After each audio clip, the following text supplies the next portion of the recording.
Good day, grade 11s. Welcome to another video with Cesar Machalemele from the University of Pretoria. Today we'll continue from where we left off, where we were doing some solving some proving that one side of a trig equation of an equation is equal to the other side. In this case, we have this expression, which is this expression. We ended up with it in the previous video, so we're going to continue and we're going to solve this problem because this was the identity, and then you divide it by cos. So what do you see here is that this is actually gonna cancel out and you're going to be left with cos theta, which is equals to the right hand side, and which was what was supposed to be proved.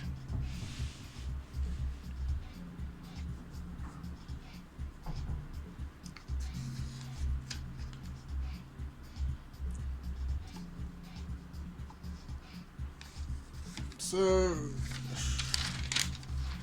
we're going to continue now solving these problems. So the next question is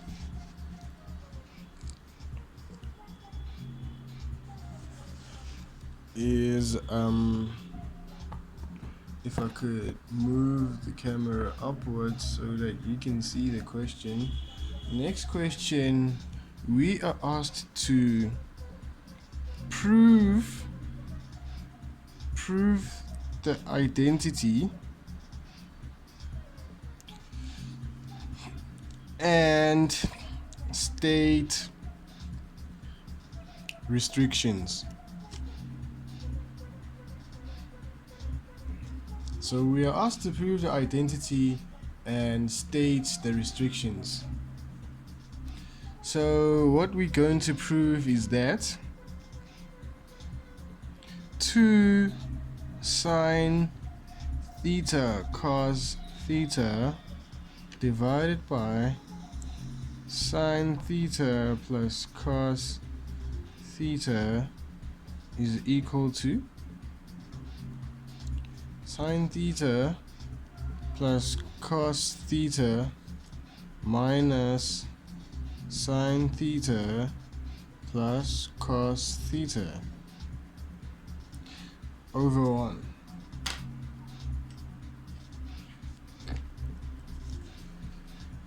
So we are going to restrict this because why do you want to restrict? Because we don't want solutions to theta that don't exist. So the restriction here is that the denominator must never be 0 because you can't divide any number by 0. So we're going to say that sine theta plus cos theta must not equal to 0. So sine theta must not equal to negative cos theta.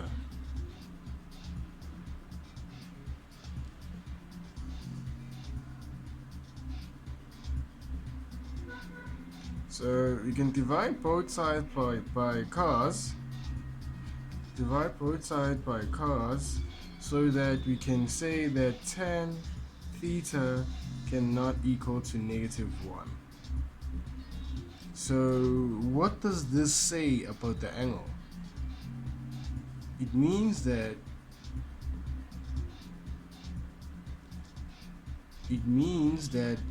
this angle, so we say that this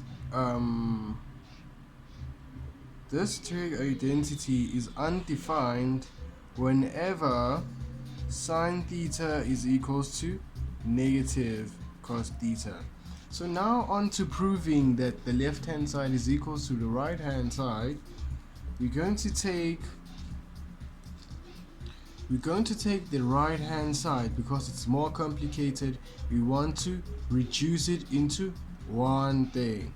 So the right hand side is equal to sine theta plus cos theta minus 1 over sine theta plus cos theta.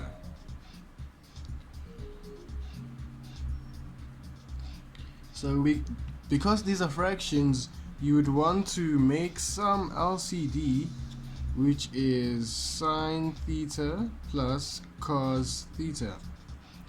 So since that was the LCD and the first term didn't have it, we're just gonna square the first two terms and we subtract 1 from them. So what we're gonna have now is you're gonna have to expand this by writing out this bracket twice and then foiling, or you can use the binomial rule, which says that you should square the first term, multiply the first term by 2 and multiply it by the second term, which is 2 sine theta times cos theta, and then you square the last term, subtract 1. All this is divided by sine theta plus cos theta. You can simplify this because we know that 1 is equal to cos squared plus sine squared. So sine squared theta plus 2 sine theta times cos theta plus cos squared theta minus sine squared theta plus cos squared theta. All this is divided by sine theta plus cos theta.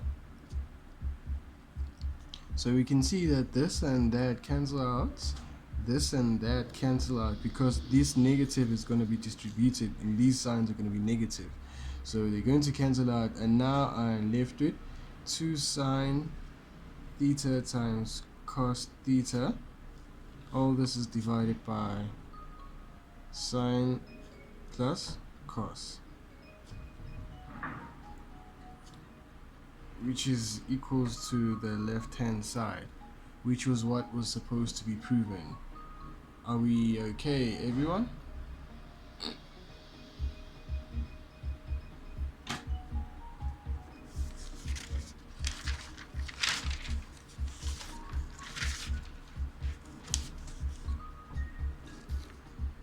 We're going to do another example where we prove that the one side is equal to the other side. So we have here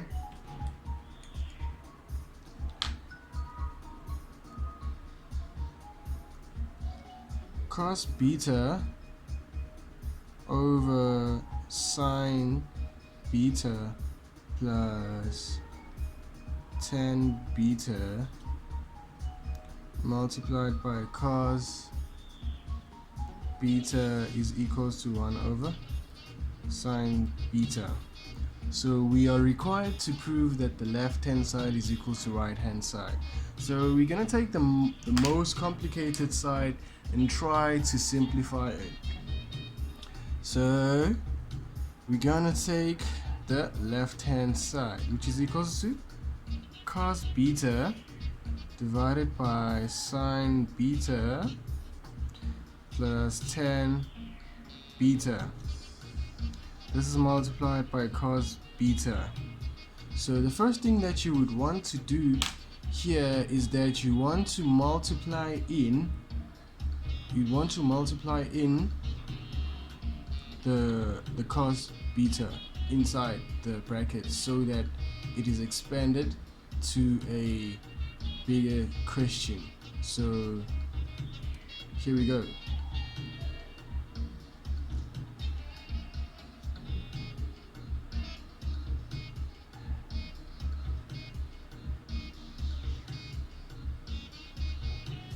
So multiplying this cos beta in.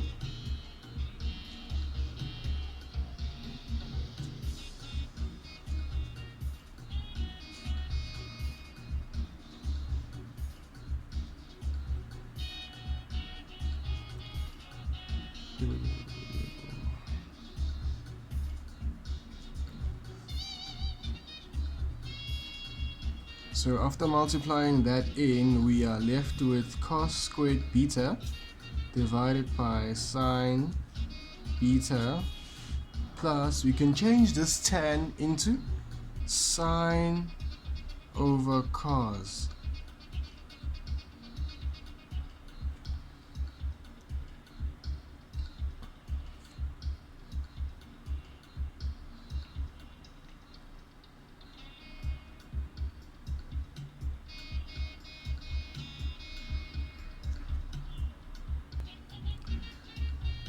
So now what you do, you can see that this is an addition. So an addition of fractions, so you would need some common lowest common denominator, which is sine b multiplied by cos b. So what we're gonna have here is that cos cubed b plus sine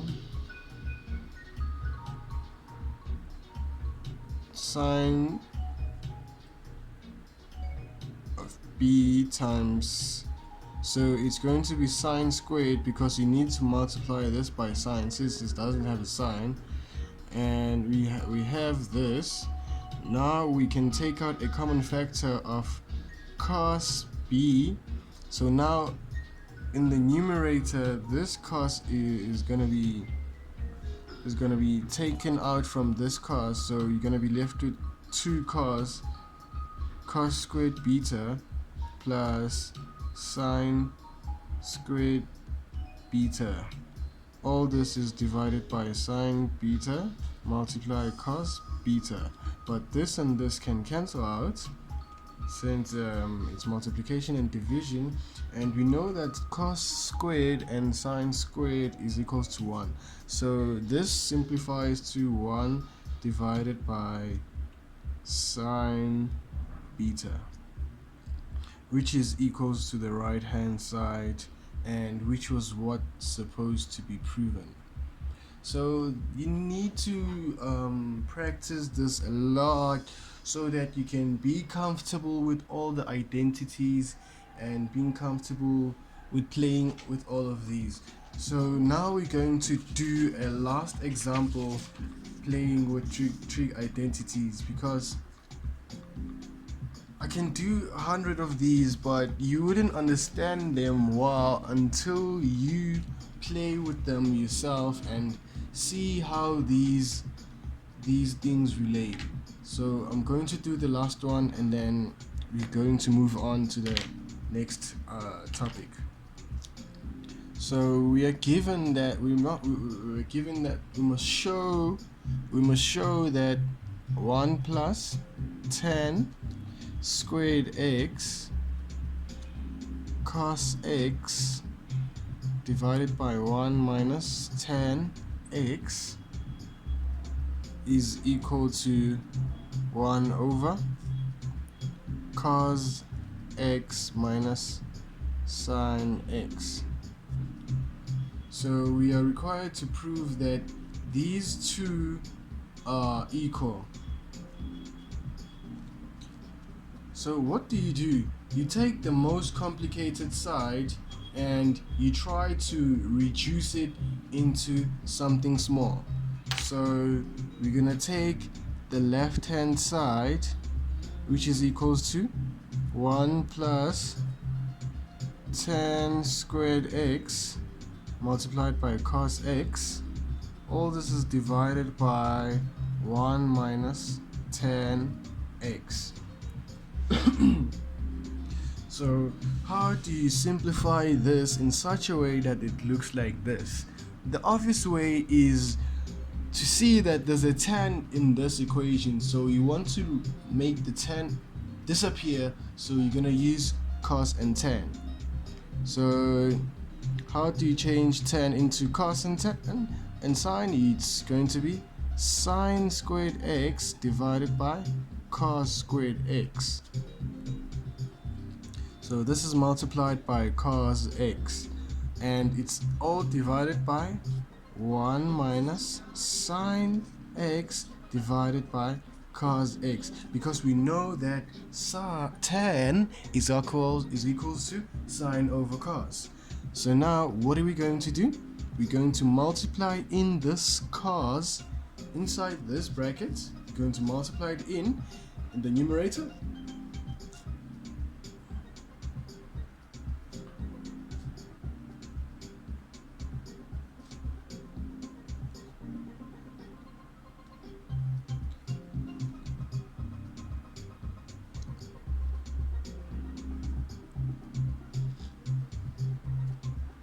And then in the denominator, we want to subtract sine over x from 1.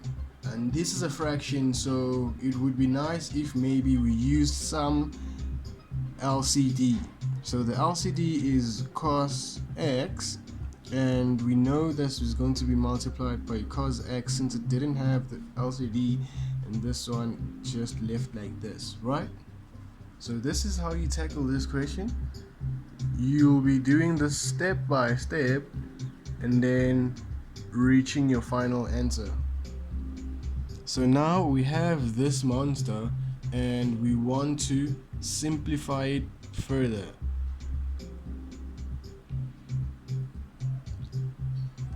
In the numerator, we see that there's an addition of two terms, which one is a fraction. So obviously it would be wise that we give it some LCD. But before we give it an LCD, we know that this cos is going to cancel with this cos. So we are left with only one cos as a denominator. So our LCD in the denominator is cos x, and then in the numerator here we're gonna have cos x times cos x, because it didn't have the denominator that we are looking for. So we multiply it by cos x, and then the second term is just going to be left as it is.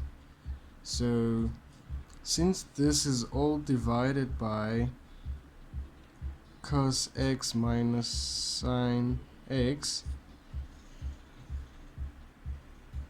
we can reciprocate this division so that it becomes a multiplication.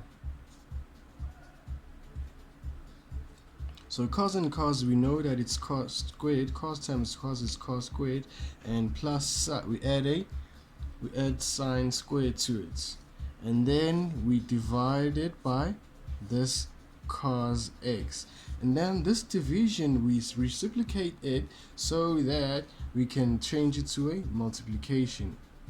So it's this divided by cos x minus sine x.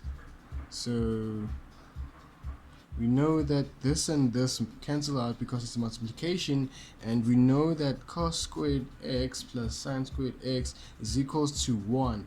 So this is just 1 divided by cos x minus sine x, which is equals to the right hand side, and which was really what we wanted to prove. This is what we wanted to show.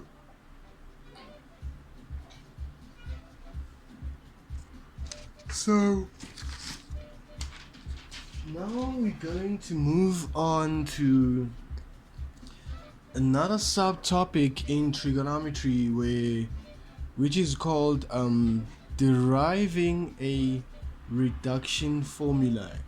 So we're going to be performing some reduction on some expression. So today we will be focusing on the the reduction. So in today's episode we will be performing the reduction formula.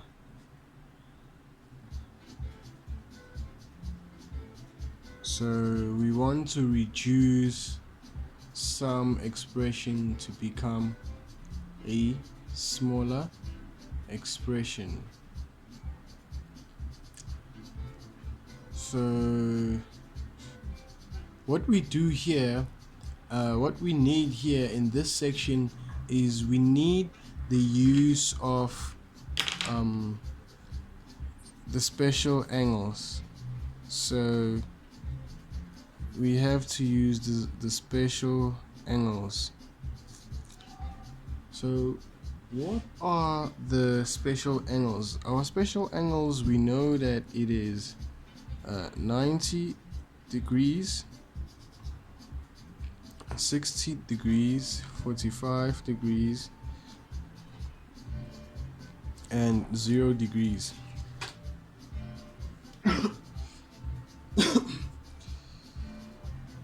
So these are the special angles, and these special angles are related to these numbers 0 to 4. So they related to numbers 0 to 4, which is 0, 1, 2, 3, and 4. Again 0, 1, 2, 3, and 4. So the secret to understanding special angles is that you need to square root each and every number in this table. So you need to square root all these numbers, and then after square rooting them, you're going to find that the square root of 0 is 0, square root of 4 is 2, square root of 1 is 1, the square root of 3 is root 3, square root of 2 is root 2, square root of 2 is root 2, square root of 3 is root 3, the square root of 1 is 1, the square root of 4 is 2, and the square root of 0 is 0. So now we have this. What is this? You might be asking yourself there at home, what is this man doing? So these are just coordinates on the Cartesian plane. So the first number is the x coordinate and the second number is your y coordinate. So the Cartesian plane I'm talking about is this plane. This is the Cartesian plane I'm talking about.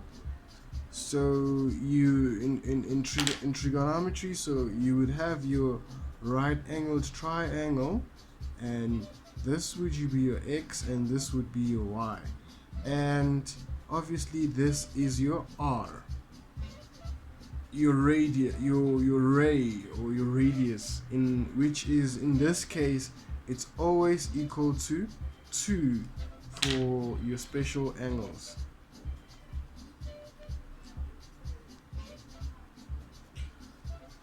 So how are we going to use these special angles to solve problems? We're going to use them. Remember that this is your x coordinate and this is your y coordinate. So we're going to do reduction problems using these special angles. So the first question we're going to be doing is reducing tan of 150 degrees times sine 30 degrees minus cos 210 degrees.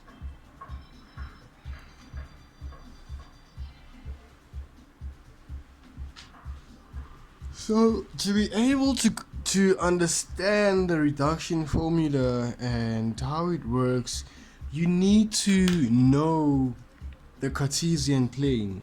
and the cast rule. The cast rule, what is the cast rule? It's the rule about when a ratio is positive and when a ratio is negative. So we know that this is the Cartesian plane. This is your Cartesian plane, and we know that this is your y-axis, and we know that this is your x-axis. But also we know that this is the first quadrant, this is the second quadrant, this is the third quadrant, and this is your fourth quadrant. So what does the cast rule tell us? The cast rule tells us that it starts from the third quadrant with the C, it follows here with the A, and then third quadrant it's a S, and then in the last quadrant it's T. Can you see that it spells cast? When you go around, it's a cast. This is cast rule. So the cast rule tells us that all trig ratios are positive in the first quadrant. All the trig ratios, whether it's sine, cos, or tan, it will always be positive in the first quadrant. But in the second quadrant, only sine is positive.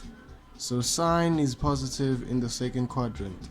And then the T tells us that tan is positive in the third quadrant. And then lastly, we see that cos is positive in the fourth quadrant. So this is the cast rule, and this is what it says. So which angles are in the first quadrant? It's angles between 0 degrees and 90 degrees. They all in the first quadrant. So all the angles that are greater than 90 degrees are in the third quadrant. So if it's it's greater than 90 degrees, it means it's in the third quadrant.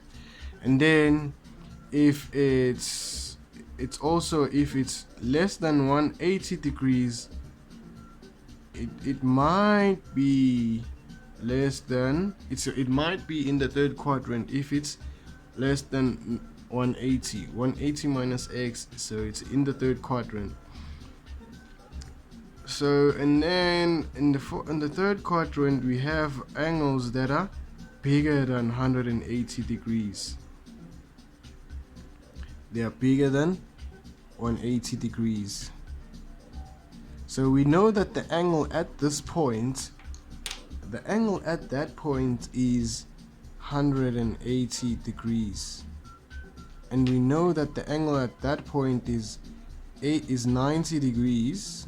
The angle at this point is 90 degrees. But when you're here, it means you are less than 90 degrees. So that's why we say 90 minus x. And then if you are here, it means that you are at 270 degrees. And then finally, when you're at the end, it means you are in 360 degrees. But when you're in the third quadrant, it means it's 180 plus x. Provided that this x is less or equal to 90. This x that we're talking about here, it's a number that is less than or equal to 90. So here in the third quadrant again, we have 270 minus x. Right here we have 270 degrees plus x. So this is your Cartesian plane, all mixed up with the with your angles and trig ratios and showing where each ratio is positive. In the first quadrant, we know that all ratios are positive, and then we know in this quadrant only sine is positive. In the second quadrant, in the third quadrant only tan is positive, and then in the fourth quadrant we know that cos is positive. And we are now ready to have fun in mathematics using the trig ratios and your cost rule. So as you can see now, the first question that I've put there is tan of 150 degrees times sine 30 minus cos 210 degrees. So you can pause the video and try to do this sum on your own, or you can watch and learn how things are done. So the first thing that you do now is that we have 150 degrees. 10 is 150 degrees. In which quadrant is 150 degrees? We know 150 degrees is in the second quadrant, so which means we're going to say 150 is the same as 180 degrees minus some number. So 150 is equal to 180 degrees minus some number who is less or equals to 90. So this number, we know that it is 30 in this case, because 180 minus 30 is 150, because 180 minus 30 is 150, and then we left with that times sine 30 degrees minus cos. We check at the angle. It's a very big angle. This is 210. So you reduce an angle if the angle is greater than 90 degrees, or if that angle is greater than one of our special angles. We reduce an angle, we reduce a number if it's greater than 90 degrees or if it's greater than our special angle. So 210 is in the third quadrant, so we know that we're working with this quadrant, so it's 180 plus something. So how do we get 210? It's 180 minus something. It's obviously 180 plus 30 degrees to get to 210. This is how reduction works. So we're going to reduce this. So we saw that this 150 is in the second quadrant, and in the second quadrant only sine is positive, which means this 10 is going to be negative. So we have negative 10 and our number that we use to reduce, which is 30 multiplied by sine of 30. And again, we are in the third quadrant. We are in the third quadrant here, and cos is negative in the third quadrant, so we're just gonna substitute this with negative cos of 30 degrees. So what do we have now? Have negative tan 30 multiplied by sine 30 plus cos 30 degrees, right? So now we have all our special angles, and we want to start using them with our secret formula of special angles. So this is what we've reduced our question to, and we have this. So we know that tan, we're looking for 30 degrees. So 30 degrees is here. And we know that tan is y over x. So we're going to use y over x, which is 1 over root 3. It's negative 1 over root 3. This is multiplied by sine of 30. Again, we go to 30, and we know that sine is y over r. So we're going to use y over r. R is always equals to 2. So it's 1 over r, which is always equals to 2. And then what do we add onto it? We're adding cos of 30 degrees.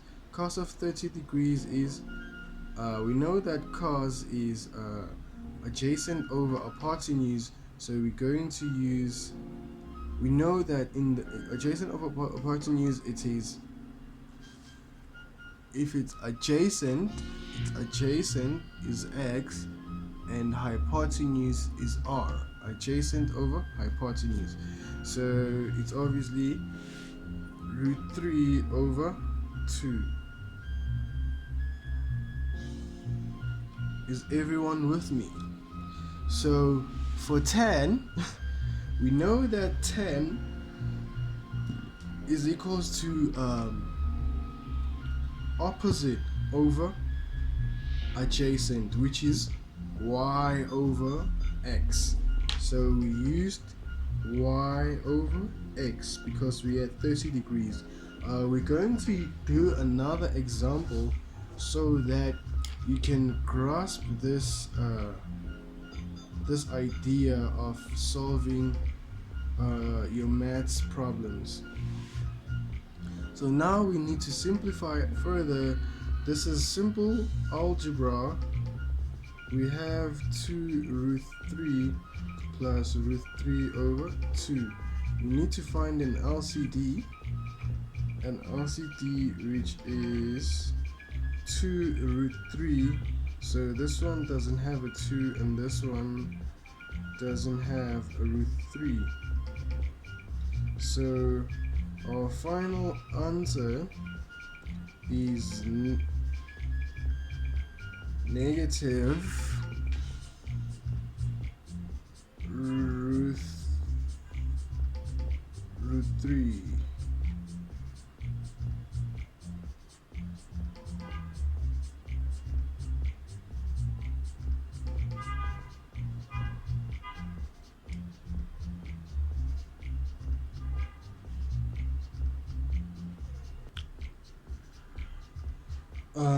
Excuse me guys, I had made a mistake in the previous step, which is this step. Probably some of you guys identified that I did make a mistake. So what I had to do here, what we had, it was negative 2 plus root 3 times root 3. All this is divided by root 3. So how do you simplify this? We need to rationalize it. And how do we rationalize the denominator? By multiplying it by itself. So we're going to be left with negative 4 root 3 plus 6 root 3.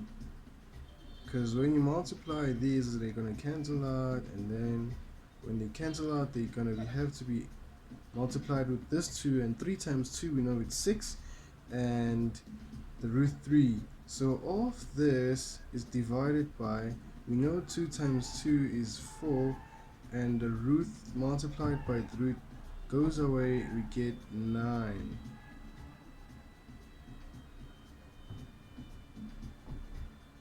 Because 3 times 3 is 9. So now we need to simplify further, guys. Check my work. As I do this, check my work, because you need to be careful in maths. When you're doing maths, you need to be careful. So you simplify this,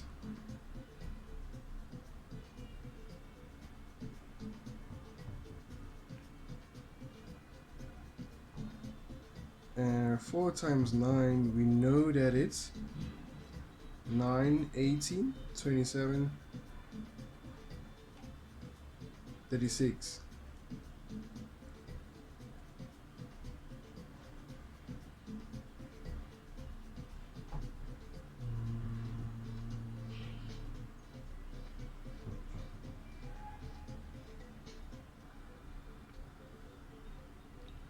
No.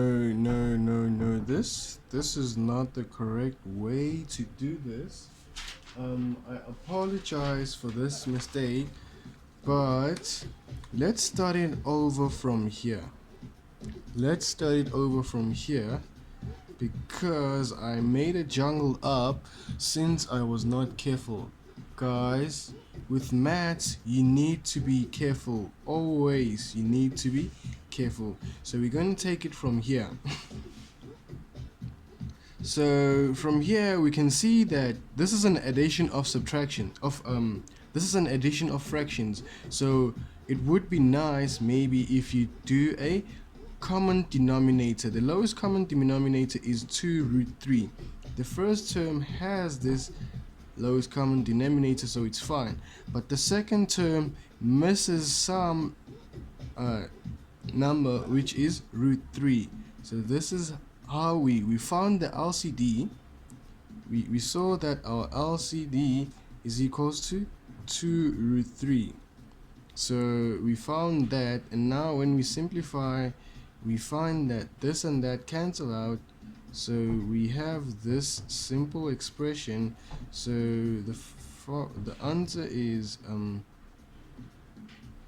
2 over 2 root 3. So this and that cancel out, and you left with 1 over root 3. So you need to rationalize this denominator because it's an irrational number. How do you rationalize it? By multiplying by the denominator. So you left with root 3. So these are the same, so this and that just cancel out. You left with root 3 over 3, which is the correct answer. Sorry for the inconvenience, guys, but this was the correct way of handling this question. I made a bugger up in the previous time, so just don't look at that, and stay safe and be careful with maths.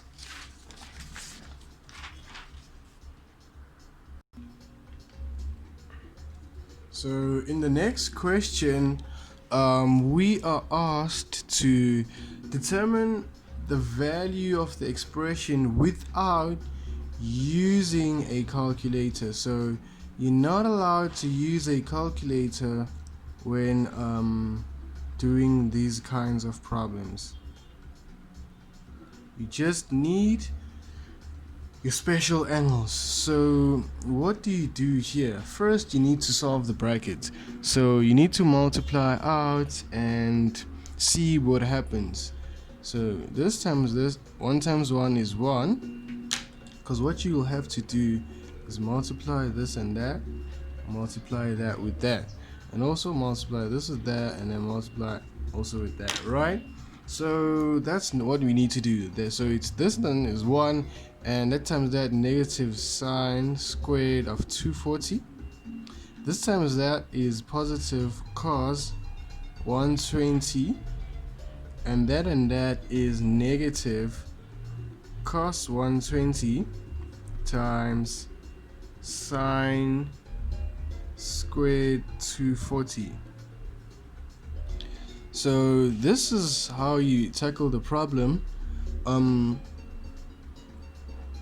You have to reduce these big numbers into small numbers. numbers that are less than 90 or less than an special angle. So what you're gonna do now is 1 minus sine squared 240. 240 is in which quadrant? We see that 240 is in the third quadrant. So since it's in the third quadrant, we want to say that this 240 is in the third quadrant, so we want to use this number. So since it's 240, so we're going to say 180 plus some number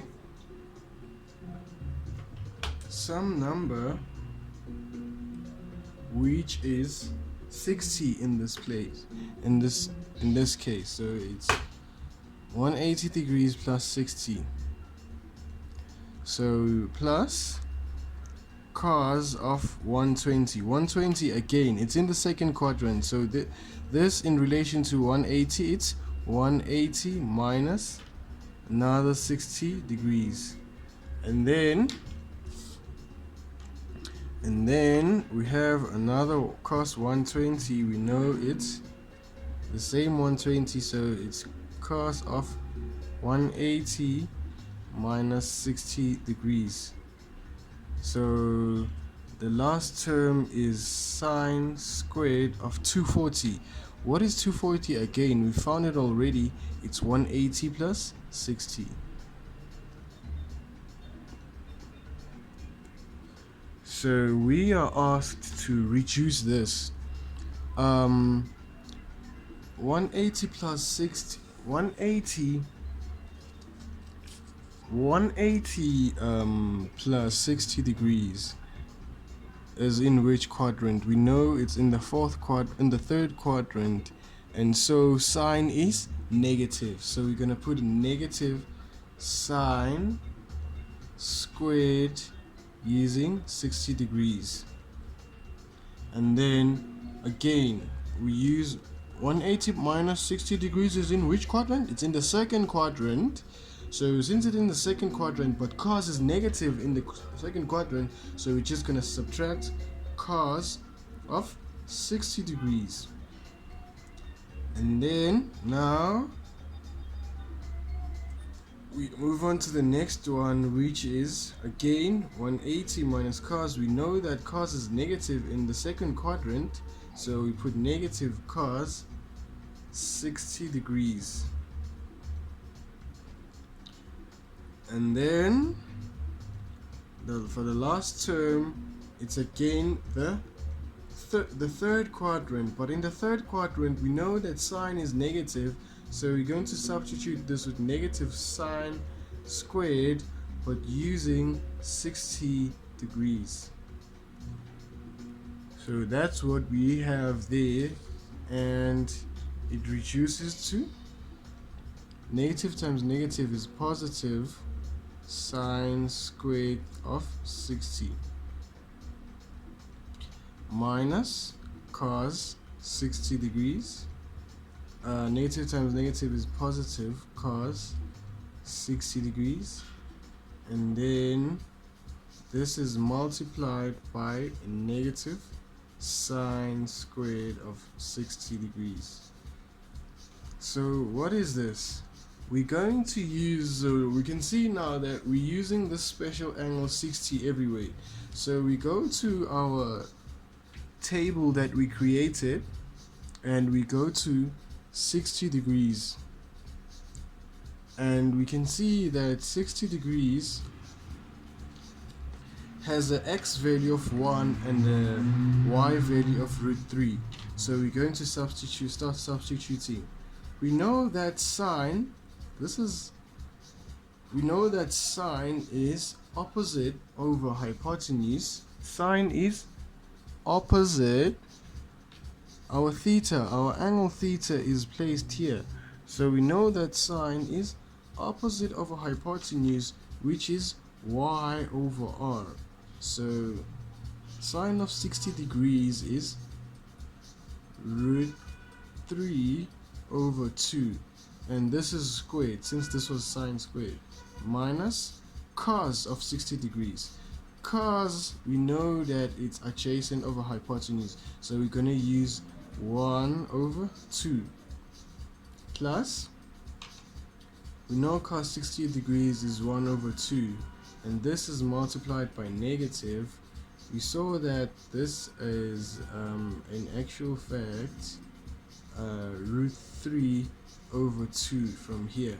So this is all squared because of sine squared. And then your answer, it becomes 1 plus 3 over 4 minus 1 over 2 plus 1 over 2 multiplied by negative. This squared makes this and that cancel out. So you left with 3 over 2 squared is 4. So that's it. Now it's simplifying into a small number. 1 minus a half is a half plus 3/4. So a negative times a positive, we know it's a negative. 1 times 3 is 3. 2 times 4, it's 8. So you can punch this on a calculator and you will find that, but you don't need a calculator. When you're doing these questions, these problems, you don't want to use a calculator, because when you get to university and start doing calculus, you won't be allowed to use calculators in tests and exams. So you better get ready if you wish to go to university. Now, if you want to add these two terms, we see that the lowest common denominator, it's 4. So this must be multiplied by 2 to get 4. So this is 2 plus 3 minus 3 over 8. This is 5 over 4 minus 3 over 8. So again, the lowest common denominator of these two is 8. So this one must be multiplied by 2.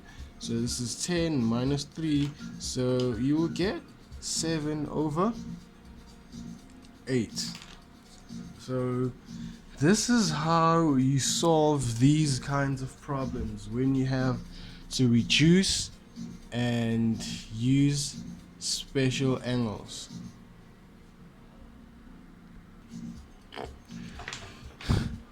And now I'm going to show you a different kind of question that they can ask you in an exam with regards to trigonometry. So you can be given that cos of 36 degrees. You're given that cos of 36 degrees. That's a 36. I don't know if maybe you don't see there, but this is cos 36.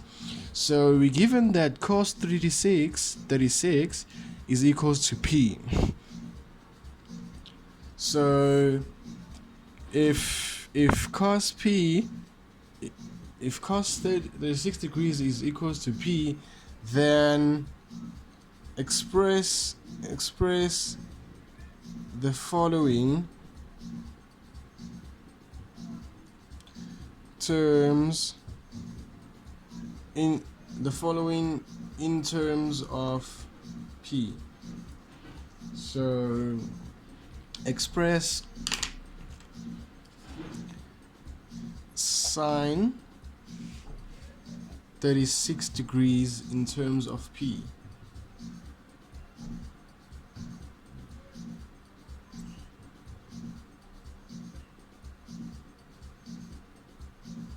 First of all, I'd like to point out, before we do anything, I'd like to point out a trig identity that states sine of theta, sine squared theta is equals to 1 minus cos squared theta. So if you square root both sides, you'll see that sine of theta is equals to 1 minus cos squared theta square rooted. So you need to know your identity in order to answer the question. So what we're gonna do here is we're just gonna say that this is equal to the square root of 1 minus cos squared 36 degrees. And we know that cos of 36 degrees is equals to P.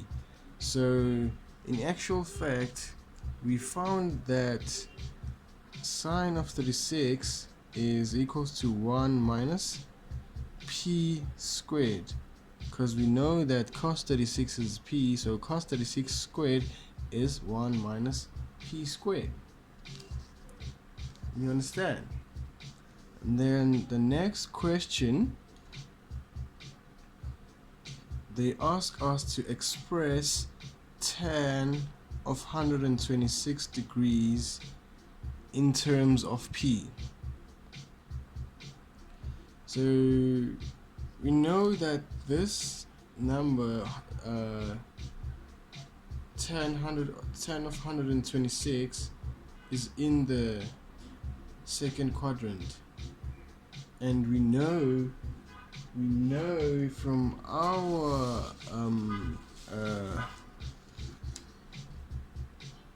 Cartesian plane that in the second quadrant tan is negative. So this we can say in actual fact is negative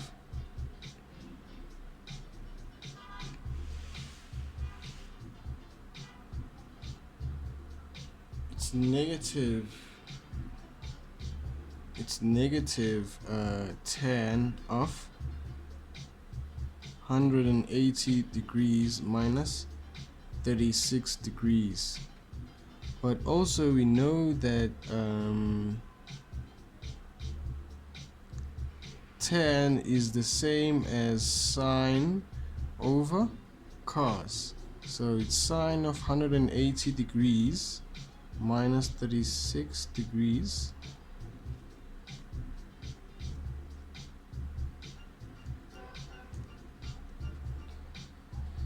so here we are in the second quadrant, and we know that sine is positive in the second quadrant, so we just leave it as negative sine of 36 degrees. And then in the denominator, we're still in the second quadrant, but we know that cos is negative in the second quadrant, so we put a negative cos of 36 degrees. So this is equals to, we know from the above question that sine 36 is equals to the square root of 1 minus P squared. And then this is divided by negative P. So a negative and a